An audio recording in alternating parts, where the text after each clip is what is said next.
Setiap mukallaf wajib mengetahui nasab beliau dan permasalahan yang lainnya. Garis nasab Nabi Muhammad SAW. Adapun termasuk dalam kewajiban bagi setiap orang, baik laki-laki maupun perempuan mukallaf, untuk mengetahui nasab Nabi Muhammad dari sisi ayah ataupun ibunya sampai pada Sayyid Adnan. Adapun mengetahui nasab beliau setelah Sayyid Adnan adalah tidak diwajibkan, bahkan Imam Ibn Malik menganggapnya makruh. Nasab beliau yang dari sisi ayah ialah sebagai berikut.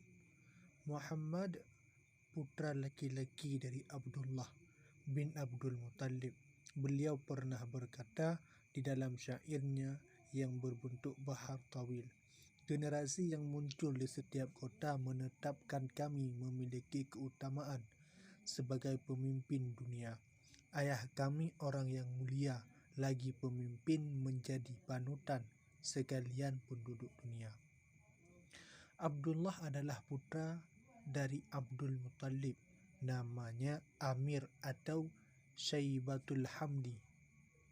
Putra laki-laki Hashim, Amrun atau Umar.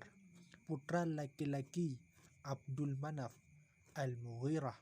Putra laki-laki Abdul Manaf. Putra laki-laki Qusay, namanya Zaid atau Yazid. Putra laki-laki Kilab, Hakim atau Al-Mughirah atau Al-Muhadzib. Putra laki-laki Lu'ay. Putra laki-laki Ghalib. Putra laki-laki Fuhrin. Putra laki-laki Malik yang panggilannya akrabnya Abu Haris. Putra laki-laki Nadar yang namanya Qais. Putra laki-laki Kinanah, dia ini seorang syekh yang bagus perangainya, luhur derajatnya, menjadi tumpuan orang-orang Arab karena ilmu dan keutamaannya. Putra laki-laki Khuzaimah. Putra Arab. Putra laki-laki Mudrikah yang namanya Umar menurut pendapat yang sahih. Dan dari beliaulah tampak cahaya kenabian. Putra laki-laki Ilyas yang namanya Husain, yang panggilan akrabnya Abu Umar. Dari dalam tulang rusuk beliaulah terdengar suara talbiyah Nabi, sebagaimana talbiyah yang diucapkan ketika berhaji. Putra laki-laki Mudar yang namanya Amrun dan panggilan akrabnya Abu Ilyas. Putra laki-laki Nidar yang namanya Haladan. Putra laki-laki Ma'ad.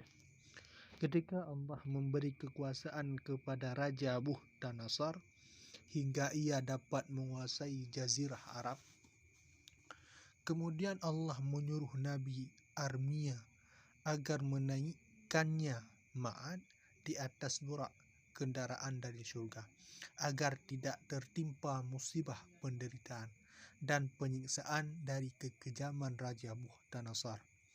Tidak lama kemudian Nabi Armia membawanya pindah ke negeri Syam, dan beliau pun hidup di tengah-tengah kaum Bani Israel. Kemudian beliau kembali ke negeri Arab setelah ridanya fitnah, disebabkan Raja Bukhtanasar telah tiada. Ma'ad adalah putra laki-laki Adnan menurut pendapat yang sahih, bahwa Adnan hidup di zaman Nabi Musa, dan menurut kesepakatan para ulama bahwa nasab beliau Nabi Muhammad hanya sampai pada Adnan. Oleh karena setelah itu sampai Nabi Adam tidak terdapat jalan garis nasab yang sahih dan dapat dinukil. Sedangkan pendapat yang ada sangat jauh perbedaannya. Adapun nasab beliau dari sisi ibu ialah Muhammad, putra laki-laki Aminah, putri Wahab, putra laki-laki Abdul Manaf, putra laki-laki yaitu putra Kilab. Yang diketahui bahwa Abdul Manaf merupakan nasab beliau dari sisi ibu dan bukan Abdul Manaf kakek beliau dari sisi bapa. Namun Kilab adalah salah satu dari kakek beliau, yaitu oleh karena itu Siti Aminah bersama beliau sama beliau sallallahu alaihi wasallam berkumpul nasabnya pada kakek, yaitu Kilab. Nasab beliau sallallahu alaihi wasallam bersih dari pernikahan jahiliyah.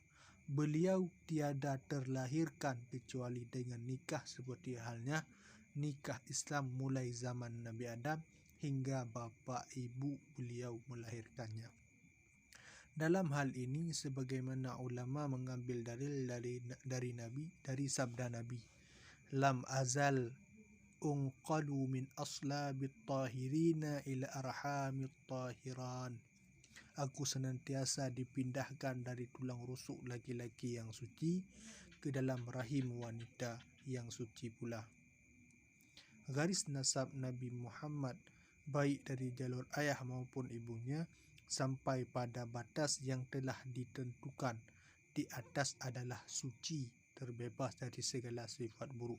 Dengan kata lain, mereka semua adalah termasuk golongan orang-orang yang terpilih, dipersiapkan.